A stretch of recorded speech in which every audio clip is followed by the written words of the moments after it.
मेष आणि सिंह दोघांनी प्रगतीचा मोह धरावा, फक्त अहंकार तेवढा सोडावा. तो कधीच थांबत नाही, कधीही जास्त वेळ विचार करत नाही. तो सरळ सरळ कार्य करतो, तर दुसरा केवळ कार्य करत नाही तर तो लोकांना इम्प्रेस करतो. लोक त्याच्याकडे बघतात, त्याच्या ऐकतात. इथे पहिला आहे मेष राशीचा व्यक्ती, तर दुसरा आहे सिंह राशीचा व्यक्ती. दोघंही मजबूत असतात, दोघंही आत्मविश्वासाने भरलेले असतात. मग ते दोघे एकसारखे झाले का? तर नाही. एक आग आहे आणि दुसरा सूर्य आहे. आग आणि सूर्य जेव्हा एकत्र येतात तेव्हा काय बरं होत असेल? तेव्हा प्रकाश तयार होतो की सगळं जळून जातं.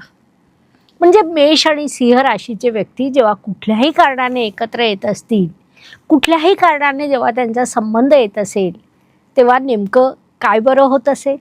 नमस्कार, मी ॲस्ट्रोगुरू डॉक्टर ज्योती जोशी सर्व ज्योतिषप्रेमी आणि अभ्यासकांचं मनपूर्वक स्वागत करते. आपण राशी रहस्य, दोन आत्म्यांची कथा ही शृंखला चालवत आहोत. त्यात आज आपण मेष आणि सिंह या दोन राशींचं रहस्य समजून घेणार आहोत. हे दोन लोक कुठल्याही कारणाने एकत्र आलं तर काय घडतं हे सविस्तरपणे समजून घेणार आहोत, म्हणून या भागाला शेवटपर्यंत बघा.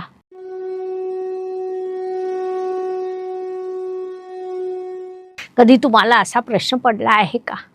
काही लोक आपल्या आयुष्यात अचानक येतात, खूप खोलवर परिणाम करून जातात. आता हा फक्त योगायोग असतो का? आपल्या दैनंदिन आयुष्यात अनेक गोष्टी योगायोगाने घडतात. मात्र हा योगायोग नसतो, तर हे असतं राशीचं गूढ नातं, कर्माचं अदृश्य बंधन. दोन वेगवेगळ्या स्वभावाच्या, वेगवेगळ्या ऊर्जाच्या, परंतु एका अदृश्य धागाने जोडलेल्या आत्म्यांची ही कथा.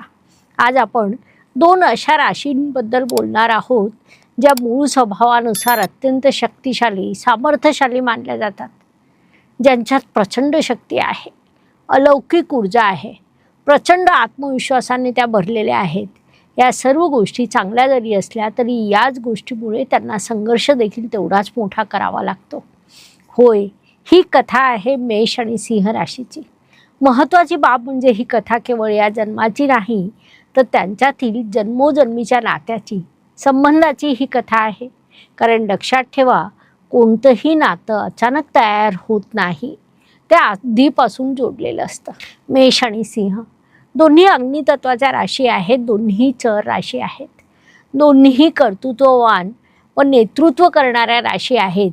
म्हणून मग त्या समान झाल्या का? तर तसं अजिबात नाही. त्या दोघांमध्ये मूळ स्वभावानुसार काही मूलभूत फरक आहे. त्यांच्यात मागील जन्माचं देखील एक खूप मोठं कनेक्शन आहे. मागील जन्मात मेष ही ऊर्जा होती एका योद्धाची.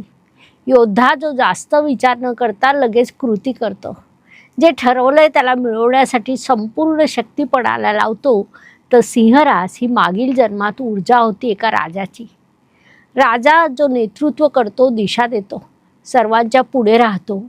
आता विचार करा, एक रणांगण आहे, प्रत्यक्ष लढाईचा क्षण आहे. त्यात एक राजा आणि जोडीला त्याचा सगळ्यात विश्वासू पराक्रमी सेनापती आहे. राजा दिशा देतो, सेनापती त्यानुसार लढतो.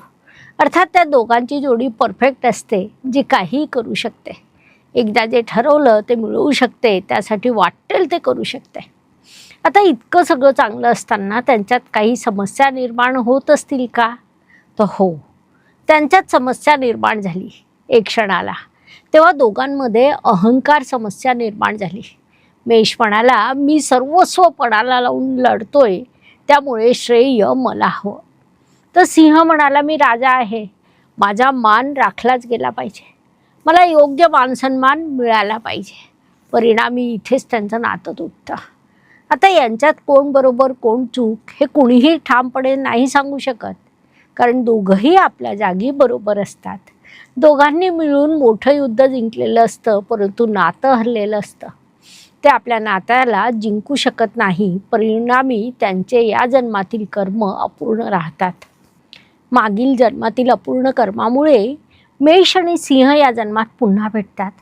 कधी मित्र म्हणून, कधी प्रेमामध्ये, कधी पती पत्नी म्हणून, कधी पिता पुत्र म्हणून, कधी एकत्र काम करताना. मग या जन्मात तरी त्यांची जोडी चांगली जमते का? तर नाही, पुन्हा तीच परिस्थिती निर्माण होते. कोणत्याही गोष्टीवर एक लगेच रिॲक्ट करतो तर दुसरा रिस्पेक्ट मागतो. एकाला काम महत्त्वाचं तर दुसऱ्यासाठी मान सन्मान सर्वस्व असतं. मेष आणि सिंह दोघांमध्ये खूप गोष्टी सारख्या आहेत. दोघंही आत्मविश्वासाने परिपूर्ण आहेत. नेतृत्व करण्याची क्षमता दोघांकडे आहे. दोघंही प्रचंड ऊर्जावान आहेत. दोघंही प्रचंड साहसी आहेत, धाडसी आहेत, निडर आहेत. कोणत्याही गोष्टीमध्ये दोघेही मागे कधीच हटत नाही. मग समस्या कुठे निर्माण होते? दोघांमध्ये फरक कुठे पडतो? तर मेष हा थोडा इम्प्लिसिव्ह आहे. त्याच्याकडे संयम नावाची गोष्ट नसते. तो आधी कृती करतो, मग त्यावर विचार करतो. तर सिंह राशीमध्ये इगो, अभिमान प्रचंड असतो. कोणत्याही गोष्टी तो आधी मानसन्मान बघतो, त्यानंतर पुढे जातो. जिथे मानसन्मान नाही तिथे तो अजिबात जात नाही. मेष ॲक्शन आहे तर सिंह रिकग्नायझेशन आहे. येथे त्यांच्यात खऱ्या अर्थाने क्लॅश सुरू होतं. वास्तविक मेष आणि सिंह ही खूप उत्तम जोडी मानली जाते. त्यांच्या नात्याची सुरुवात ही उत्तम असते.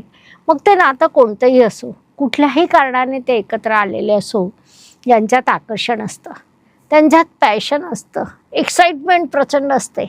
परंतु कालांतराने मेष म्हणतो, मला जे वाटतं ते मी लगेच बोलतो, लगेच कृती करतो. तर सिंह म्हणतो, मला रिस्पेक्ट हवा आहे, मला योग्य मानसन्मान हवा आहे. आणि मग छोट्या छोट्या गोष्टीचं रूपांतर भांडणात होतं. जर वेळीच त्यांनी समजूतदारपणा नाही दाखवला तर नातं तुटू देखील शकतं. आता खरं पाहिलं तर दोघंही चुकीचे नसतात. एकाचा स्वभाव आहे लगेच प्रतिक्रिया देण्याचा, तर दुसऱ्याचा स्वभाव आहे स्वतःचा मानसन्मान जपण्याचा. त्याचा मूळ स्वभाव असल्यामुळे त्यानुसार ते वागत असतात. मात्र या जन्मात त्यांना एक खूप मोठी संधी मिळाली आहे. एकमेकांना हरवण्यासाठी नव्हे तर एकमेकांना समजून घेण्यासाठी.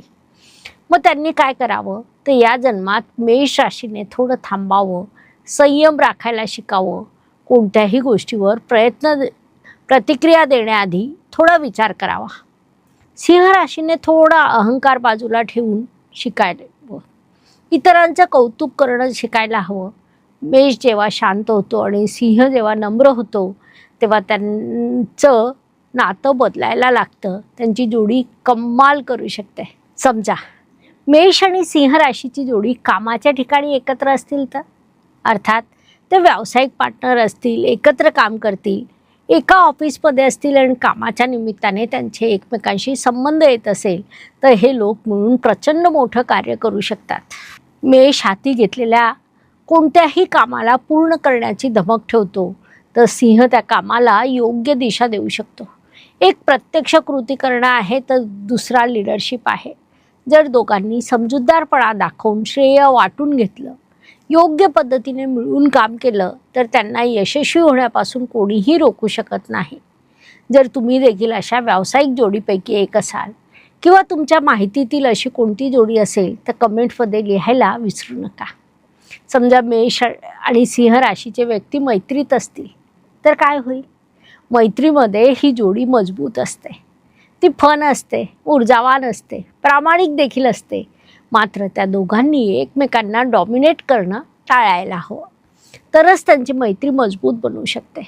एकदा ते दोघंही गोंधळलेले असतात तेव्हा त्यांना गुरु भेटतात. ते गुरु त्यांना सांगतात, तुम्ही दोघेही राजा आहात, अर्थात दोघंही समान आहात. मात्र लक्षात ठेवा की दोन राजा युद्ध करतात, दोन नेता एकत्र आले तर इतिहास घडवतात. ही या दोघांसाठी मोठी शिकवण आहे. जर तुम्ही या जोडीपैकी एक असाल आणि तुमच्या माहितीतील मेष आणि सिंह राशीची जोडी मैत्रीत असेल तर तसं कमेंटमध्ये नक्की लिहा. एक बाब लक्षात घ्या, जे नातं तुम्हाला सतत काहीतरी शिकवत असतं, ते नातं तुम्हाला शांत बसू देत नाही, ते नातं कधीच साधं नसतं तर ते कार्मिक असतं. मेष आणि सिंह राशीचं नातं हे जिंकण्याचं नाही तर बॅलेन्स करण्याचं आहे. खरी ताकद एकमेकांना हरवण्यात नाही तर एकत्र जिंकण्यात आहे. नात्यातील खरा आनंद देखील याच गोष्टींमध्ये असतो. तर तुमच्या आयुष्यात असं एखादं नातं आहे का की ज्यात प्रचंड प्रेम आहे, मात्र खूप सारे क्लॅश देखील आहेत? खूप वेळा तुमचं एकमेकांशी बिनसतं, मात्र त्यानंतर तुम्ही पुन्हा भेटता. हा केवळ योगायोग नाही तर ते तुमचे कार्मिक कनेक्शन आहेत. मागील जन्मातील अर्धवट राहिलेले कर्म या नात्याच्या माध्यमातून पुढे जातात. तर असं हे 2 राशींमधील नातं. अशा प्रकारे मेष आणि सिंह राशीचे संबंध स्पष्ट करण्यासाठी ही माहिती पुरेशी आहे. आता आपण थांबूया. आता मला एक सांगा, पुढे तुम्हाला कोणत्या 2 राशींचं नातं समजून घ्यायचं आहे? कमेंटमध्ये नक्की लिहा. मी त्या राशीच्या जोडीचं मागील जन्म व या जन्माचं विश्लेषण घेऊन येईल. पुन्हा भेटूया राशीच्या अशाच गूढ आणि सत्य कथेसोबत. धन्यवाद. शुभम भवतु. जय ज्योतिष. नमस्कार. शास्त्राचा अभ्यास करण्यासाठी माझी मराठीतून 11, हिंदीतून 2 अशी पुस्तकं प्रकाशित झाली आहे. विशेष बाब म्हणजे मी स्वतः संशोधित केलेली ज्योती जोशी पद्धती अर्थात जे पद्धती या विषयावर स्वतंत्र ग्रंथ उपलब्ध आहे, त्याचा देखील लाभ घ्यावा. यूट्यूबची कार्यप्रणाली ही मुख्यतः लाईक, शेअर आणि सबस्क्राईबवर चालते.